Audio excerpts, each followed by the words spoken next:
किले में छुपे खजाने की ये कहानी अद्भुत, रहस्य, रोमांच से भरपूर है। ये कहानी बिल्कुल सच्ची है और इसके सबूत भी कहानी के अंत में दिए गए हैं। आम जनता को पहली बार सिंधिया वंश के इस खजाने की कहानी व रहस्य का पता तब चला जब MMK की किताब द फार पवेलियंस प्रकाशित हुई। इस बुक के लेखक MMK के पिता सेसिल के महाराज सर माधवराव सिंधिया के खास दोस्त थे और यह सच्ची कहानी खुद सर माधवराव सिंधिया ने उन्हें बताई थी। नमस्कार मित्रों, मैं हूं आशीष और आप देख रहे हैं विश्व ब्राह्मण परिषद का ये YouTube चैनल। तो चलिए वीडियो शुरू करते हैं। गंगा जली के छुपे खजाने की खोज कैसे हुई? बात 17वीं 18वीं शताब्दी की है, जब सिंधिया राजवंश अपने शीर्ष पर था और ग्वालियर के किले से लगभग पूरे उत्तर भारत पर शासन कर रहा था। ग्वालियर का किला सिंधिया राज परिवार के खजाने, हथियार व गोले बारूद रखने का स्थान था।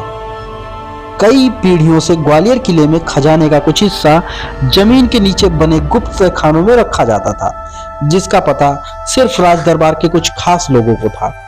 यह रहस्यमयी खजाना गंगा जली के नाम से जाना जाता था। गंगा जली का खजाना रखने का मुख्य उद्देश्य युद्ध, अकाल और संकट के समय में उपयोग करने के लिए था। सिंधिया राजघराना एक सफल समृद्ध राजवंश था और उसके खजाने में निरंतर वृद्धि होती रही। जब खजाने से कोई तहखाना भर जाता तो उसे बंद करके एक खास कूट शब्द यानी कोड वर्ड से सील कर दिया जाता था और नए बने तहखाने में खजाने को संग्रह किया जाता था। यह खास कूट शब्द, जिसे बीजक कहा जाता था, सिर्फ महाराजा को मालूम होता था। यह बीजक यानी कोड वर्ड महाराजा अपने उत्तराधिकारी को बताया करते थे। सिंधिया परिवार में यही परंपरा चली आ रही थी। ग्वालियर किले में ऐसे कई गुप्त तहखाने थे जिन्हें बड़ी ही चालाकी से बनाया गया था और बिना बीजक के इन्हें खोजना और खोलना असंभव था। सन 1843 में सर माधवराव के पिता जयाजीराव सिंधिया महाराज बने, जिससे तहखाने और बीजक का उत्तराधिकार भी उन्हें मिला। सन 1857 में कुछ समय के लिए किले पर विद्रोहियों ने कब्जा कर लिया, जिसे बाद में अंग्रेजों ने अपने कब्जे में ले लिया। महाराजा जयाजीराव अपने खजाने के प्रति निश्चिंत थे, क्योंकि वो जानते थे खजाने को खोज पाना विद्रोहियों के लिए असंभव था। यही हुआ भी। लाख प्रयासों के बावजूद उन्हें खजाने का नामो निशान नहीं मिला। जब किले का अधिकार अंग्रेजों को मिला तो जयाजीराव को बड़ी चिंता हुई कि संभवतः अंग्रेज कहीं खजाने तक न पहुंच जाएं। सन 1886 में जब अंग्रेजों ने किले का अधिकार पुनः सिंधिया परिवार को सौंप दिया तो महाराजा जयाजीराव ने चैन की सांस ली। महाराज जयाजीराव ने किले में पहुंचते ही पहला काम यह किया कि बनारस से मिस्त्रियों को बुलाया। उन मिस्त्रियों को चलने से पहले गौ माता की सौगंध दी गई और आंखों पर पट्टी बांधकर ट्रेन में बिठाकर ग्वालियर लाया गया। आंखों पर पट्टी बांधे हुए ही उन्हें किले के अंदर ले जाया गया। इन मिस्त्रियों को तब तक किले में रखा गया जब तक कि उन्हें गुप्त खजाने का द्वार खोदकर निकाल नहीं दिया। जब महाराजा ने देखा और सुनिश्चित किया कि खजाना सुरक्षित था तो पुनः उस प्रवेश द्वार को बंद कर दिया गया। मिस्त्रियों को जिस प्रकार लाया गया था पुनः उसी तरह सुरक्षा पूर्वक बनारस पहुंचा दिया गया। दुर्भाग्य से इस घटना कुछ समय बाद ही राजा जयाजीराव सिंधिया का निधन हो गया और चूंकि सर माधवराव उस समय बच्चे ही थे, वह बीजक पाने में असफल रहे। इस घटना से राज दरबार में खलबली सी मच गई। सिंधिया राजघराने का खजाना बिना बीजक सूत्र के अदृश्य समान हो गया और कोई कुछ कर भी नहीं सकता था। इस दुविधा को देखते हुए ग्वालियर में रहने वाले एक ब्रिटिश कर्नल बैनरमैन ने खजाना खोजने में राज परिवार की मदद करने की पेशकश की। राज दरबार ने कर्नल को अनुमति दे दी। कर्नल पूरे जी जान से किले की छानबीन में लग गए। बड़ी मेहनत और प्रयासों के बाद कर्नल एक तहखाना खोजने में सफल हुए। जब खजाने का द्वार खुला तो सबके होश उड़ गए। कर्नल बैनरमैन के शब्दों में यह खजाना अली बाबा के खजाने की कल्पना को हकीकत में देखने जैसा था। खजाने में 6 करोड़ 20 लाख सोने के सिक्के निकले, लाखों चांदी के सिक्के, हजारों की संख्या में बेशकीमती दुर्लभ रत्न, मोती, हीरे जवाहरात निकले। यह तहखाना तो उन कई तहखानों में से केवल एक ही था। ग्वालियर किले में ऐसे कई और तहखाने थे जहां गंगाजली खजाना छुपा हुआ था। इस खजाने के मिलने के बाद कुछ वर्षों तक खजाने की खोज रोक दी गई। जब माधवराव बड़े हुए तो उनका राज तिलक हुआ और सिंधिया राजवंश का उत्तराधिकार उन्हें मिला। उन्होंने अन्य तहखानों की खोज पुनः शुरू की। सर माधवराव के बहुत प्रयत्नों के बावजूद भी खजाने का पता नहीं चल पाया। एक दिन राजा माधवराव शिकार खेलने के लिए जा रहे थे, तभी वहां एक वृद्ध ज्योतिषी आया और उसने माधवराव के कान में बोला कि वह खजाने का पता जानता है। ज्योतिषी ने कहा वो राजा को खजाने तक ले जाएगा, पर उसकी शर्त ये थी कि राजा को अकेले उसके साथ आना होगा। माधवराव ने थोड़ा सोच विचार करने के बाद ही हाँ की। तब ज्योतिष ने राजा के सामने एक और शर्त रखी कि राजा माधवराव को निहत्थे आना होगा और ज्योतिष उनकी आंख पर पट्टी बांधकर उन्हें खजाने तक ले जाएगा।